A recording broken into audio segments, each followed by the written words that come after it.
Welcome friend, तपाईहरुलाई स्वागत छ द नेपाली रिभ्युअरको एउटा अर्को नयाँ भिडियोमा। आजको भिडियोमा आज बिहीबार 15 गतेदेखि रिलिज हुने भनिएको फिल्म महाभोज पोस्टपोन भएको छ। फिल्म किन पोस्टपोन भयो त्यसको कारण साथै फिल्मसँग जोडिएका अपडेटहरुलाई आजको यो भिडियोमा प्रस्तुत गर्न गइरहेका छौं। फिल्म महाभोज, यो फिल्ममा लिड रोलमा दयाङ राई, खगेन्द्र लामिछाने, आर्यन सिग्देल, मल्लिका महत, अञ्जना बराइली जस्ता कलाकार रहेका छन्। फिल्म सोशल ड्रामा जनरामा रहने यो भन्दा अगाडि रिलिज प्रोमोसनल कन्टेन्टहरुले देखाउँछ।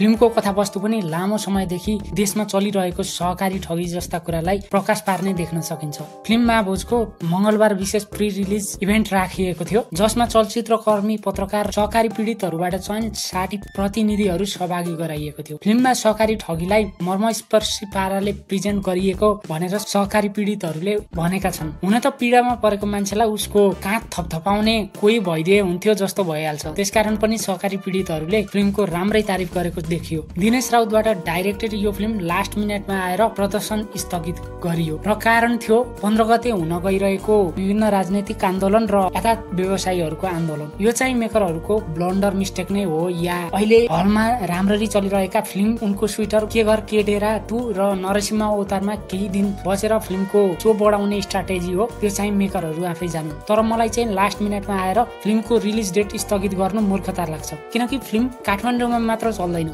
फिल्म पुरै नेपालभरि चल्छ। काठमाडौँ भन्दा बाहिर पनि फिल्मको पुरै हब छ नेपालमा, त्यो चाहिँ मेकरहरूले जान्नु पर्ने हुन्छ। काठमाडौँलाई मात्र नेपाली फिल्मको हब मान्न मेकरहरूले छोड्दा राम्रो होला। विभिन्न राजनीतिक आन्दोलन र यातायात व्यवसायको आन्दोलनको कारण देखाएर फिल्म पोस्टपोन त भयो। यदि यही कारण हो भने शुक्रबार या शनिबार फिल्म रिलिज हुन्छ, तर लास्ट मिनेटमा आएर फिल्म पोस्टपोन गर्नु चाहिँ राम्रो साइन चाहिँ फिल्मको लागि होइन जस्तो लाग्छ मलाई चाहिँ। तर जेसुकै रिजन भयो भने नेपाली फिल्म मेकरहरूलाई पहिलो दिन बक्स अफिसमा फिल्मले पैसै कमाउनु पर्छ भन्ने ध्यान छ। वर्ड अफ माउथ भन्ने कुरा पनि हुन्छ भन्ने फिल्म मेकरहरूले नबिर्सिदा हुन्छ। जम्मी 5 वटा थिएटरमा प्रोपरली अडियन्सहरू फिल्म हेर्न आउँदैनन् भनेर फिल्म पोस्टपोन गर्नु चाहिँ नहुने। एनीवे, यो मेरो ओपिनियन मात्र हो। अब अरू कुरा त मेकरहरू आफै जानुन्। फ्रेन्ड्स, तपाईहरुलाई फिल्म पोस्टपोन हुनु ठिक लाग्छ या लाग्दैन कमेन्टमा अवश्य भन्नु होला। फ्रेन्ड्स, आजलाई यति नै। तपाईहरुलाई यो भिडियो कस्तो लागिरहेछ सल्लाह सुझाव र प्रतिक्रिया दिनु नभुल्नु होला र च्यानलमा नयाँ हुनुहुन्छ भने subscribe my channel. Bye bye, take care.